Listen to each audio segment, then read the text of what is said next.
નમસ્કાર. ઘણા લોકોનું સપનું હોય છે ગુજરાત પોલીસ ફોર્સમાં જોડાવાનું, પણ એ સપનાને હકીકતમાં બદલવા માટે જે શારીરિક કસોટીમાંથી પસાર થવું પડે છે એ દિવસ કેવો હોય છે એ જાણવું બહુ જ જરૂરી છે. તો આજે આપણે એકદમ સ્ટેપ બાય સ્ટેપ સમજીશું કે ગ્રાઉન્ડ પર એક્ઝેક્ટલી શું થાય છે, જેથી તૈયારીમાં કોઈ જ કસર ના રહી જાય. તો ચાલો શરૂ કરીએ. આ સવાલ છે ને એ દરેક ઉમેદવારના મનમાં ક્યાંક ને ક્યાંક તો હોય જ છે. શું હું તૈયાર છું? જો આ ખાલી શારીરિક તાકાતની પરીક્ષા નથી, આ તો સમય, શિસ્ત અને મહિનાઓ સુધી કરેલી મહેનતની અસલી કસોટી છે. તો ચાલો એ દિવસની આખી પ્રોસેસને બરાબર સમજી લઈએ, જેથી તૈયારીમાં એકદમ કોન્ફિડન્સ આવી જાય. તો આખી સફરની શરૂઆત ક્યારે થાય ખબર છે? સૂરજ ઉગે એની પણ પહેલાં. આ ખાલી ટાઈમસર પહોંચવાની વાત નથી. આ તો એ શિસ્તબદ્ધ માનસિકતાનું પહેલું પગથિયું છે જે પોલીસ ફોર્સ માટે ખૂબ જરૂરી છે. અહીંથી જ આખા દિવસનો ટોન સેટ થઈ જાય છે. વિચારો, ઘડિયાળમાં સવારના 4 વાગ્યા છે અને મેદાનના દરવાજા ખુલી જાય છે. ચારે બાજુ હજી અંધારું છે, પણ ત્યાં ભેગા થયેલા સેંકડો ઉમેદવારોના મનમાં, એમના મનમાં તો બસ એક જ લક્ષ્યનો ઉજાસ છે. બસ અહીંથી જ આખા પડકારની સાચી શરૂઆત થાય છે. સારું, હવે મેદાનમાં એન્ટ્રી તો મળી ગઈ, પણ દોડ શરૂ થાય એ પહેલાં એકદમ સિસ્ટમેટિક પ્રોસેસમાંથી પસાર થવાનું હોય છે. અને આ સ્ટેપ્સ એટલા માટે જરૂરી છે કે દરેક ઉમેદવારનું પરફોર્મન્સ એકદમ ચોકસાઈથી નોંધાય. આખી પ્રોસેસ છે ને એ ખૂબ જ ઓર્ગેનાઇઝ્ડ હોય છે.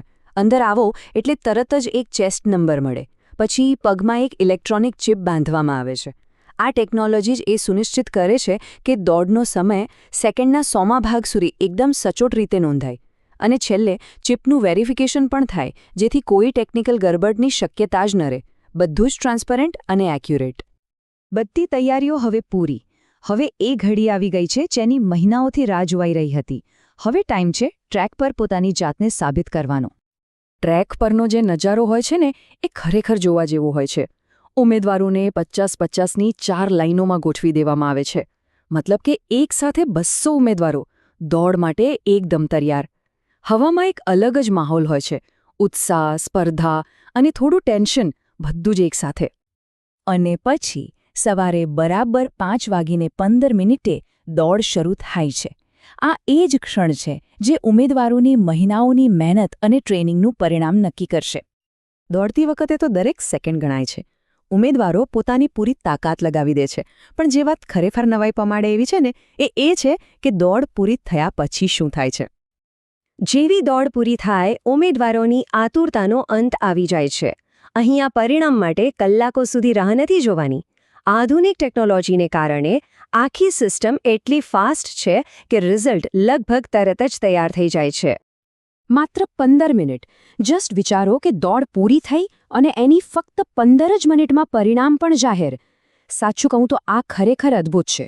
અને આ જ ઝડપ, આ જ પારદર્શિતા આખી ભરતી પ્રક્રિયાને એકદમ ખાસ બનાવે છે. દોડમાં પાસ થવું એ એક બહુ મોટી સફળતા છે, પણ દિવસ હજી અહીં પૂરો નથી થતો. જે ઉમેદવારો દોડમાં સફળ થાય છે, એમને પ્રોસેસના છેલ્લા તબક્કામાંથી પસાર થવાનું હોય છે.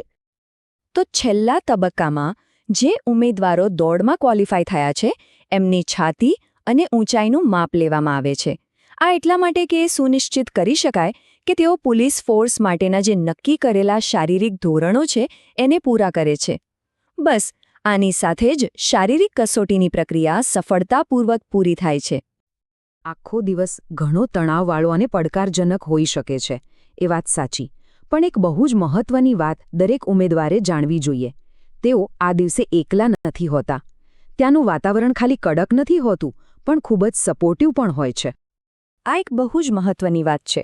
ત્યાં ફરજ પર જે પોલીસ કર્મચારીઓ હાજર હોય છે, એ લોકો ઉમેદવારોને ખૂબ મદદ કરે છે.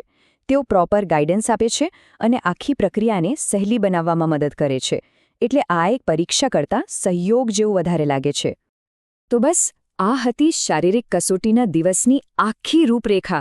એકદમ શરૂઆતથી, એટલે કે સવારના 4 વાગ્યાથી લઈને છેક અંતિમ માપન સુધી. દરેક પગલું એકદમ ક્લિયર અને સિસ્ટમેટિક છે. હવે આ બધી જાણકારી મળી ગયા પછી તૈયારી કરવાનો જે રસ્તો છે ને એ એકદમ સ્પષ્ટ થઈ જાય છે. તો હવે સવાલ બસ એક જ છે: શું આ પડકારને ઝીલવાની સફર અહીંથી શરૂ થાય છે?